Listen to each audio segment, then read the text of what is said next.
Así que el gran capital decidió probar a uno igual de mediocre que sus anteriores, pero que había hecho su carrera gerencial en la Coca-Cola. Un Vicente Fox que ya exhibía sus problemas mentales desde la campaña electoral y que atentó contra el calendario exorcizador priista, llevando la ya acostumbrada ignorancia de la historia nacional de la que hacen gala los miembros del Partido Acción Nacional a las festividades patrias. Fue tan torpe su desempeño como titular del Ejecutivo que el Partido Acción Nacional y amigos que lo acompañan tuvieron que recurrir a un fraude electoral descomunal para hacerse de la presidencia de una ya agonizante República Mexicana. Por cierto, el gobierno de Felipe Calderón lanzó recientemente una campaña mediática donde exhorta a la ciudadanía a señalar cuál es el trámite más inútil. Los zapatistas, las zapatistas tenemos nuestra propuesta. Las elecciones presidenciales son el trámite más inútil.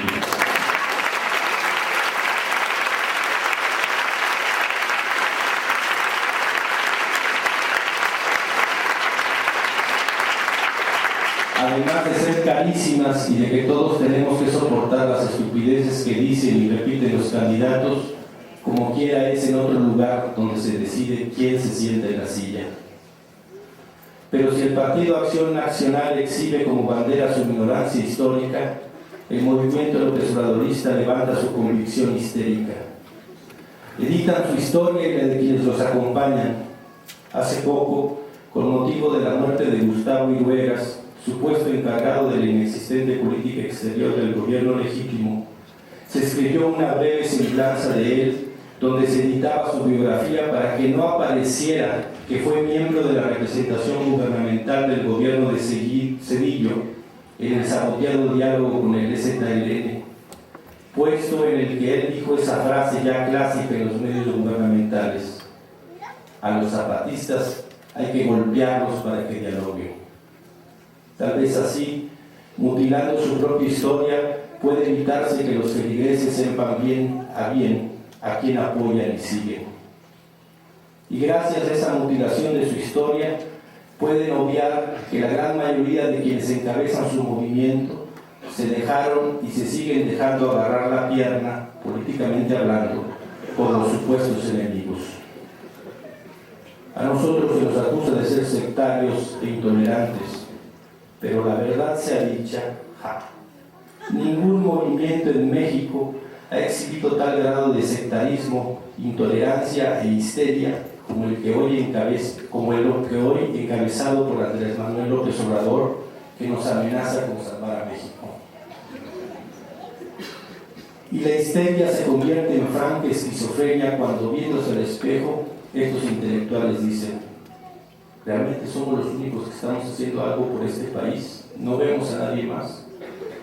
Y en sus actos y movilizaciones se encuentran y comentan: oiga, mi güey, yo creo que a este movimiento le hace muy bien mi orientación. Mi sola presencia lo hace histórico.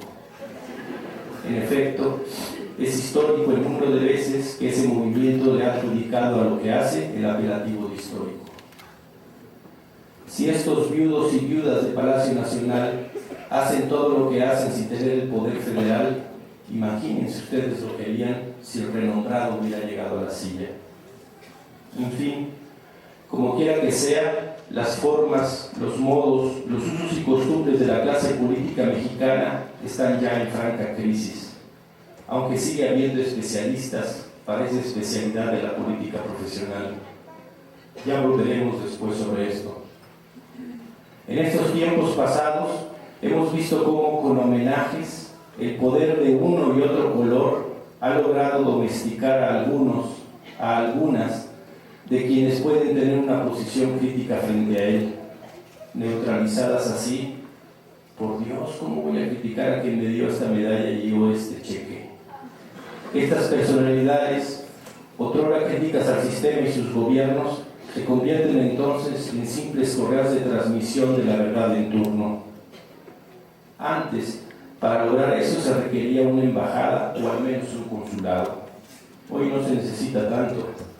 Bastan algunos cortejos en comidas y reuniones, un homenaje a cargo del erario, cortar un listón de alguna obra pública unas cuantas notas periodísticas y ¡zas!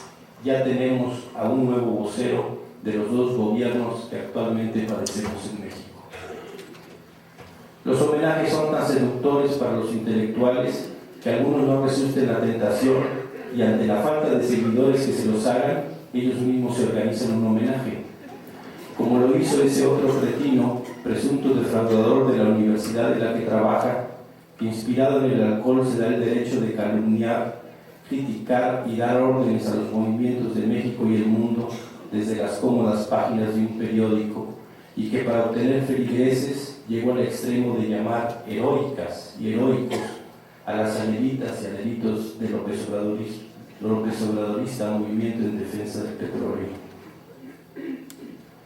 Pero las corporativas no son las únicas correas de transmisión que se agotan. La mediación y la gestoría no es solo económica. El Estado, que ahora agoniza, creó también sus mediadores y gestores en el arte y la cultura, la comunicación, el conocimiento. Primero los cortejó con homenajes y alabanzas, luego los sedujo con premios y becas, después los convirtió en sus empleados para que actuaran como mediadores ante quienes en esos campos se negaban y se niegan a domesticarse. Todas las instituciones encargadas de la mediación y la gestoría están ya o estarán en crisis. La línea media entre los bandos se ha angostado tanto que se tiene que optar por uno de ellos. Así, tenemos organizaciones campesinas gestoras recurriendo a la policía y a los jueces para reprimir y perseguir a otros campesinos sin tierra, a intelectuales y líderes sociales aplaudiendo la represión de la policía contra los bloqueos que en el DF y en apoyo a Atenco realizó la otra campaña en mayo del 2006, protegidos después por esa misma policía en el plantón López Obradorista en el DF en agosto y septiembre del mismo año.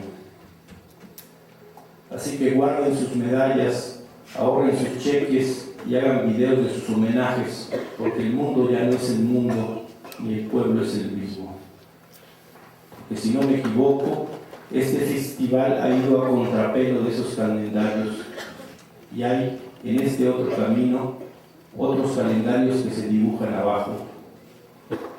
Sobre este año del 2009 se nos ha dicho hasta el hartazgo que la globalización está en crisis y que todos habremos de pagar los costos. Así pasa. En épocas de crisis el capitalismo se vuelve profundamente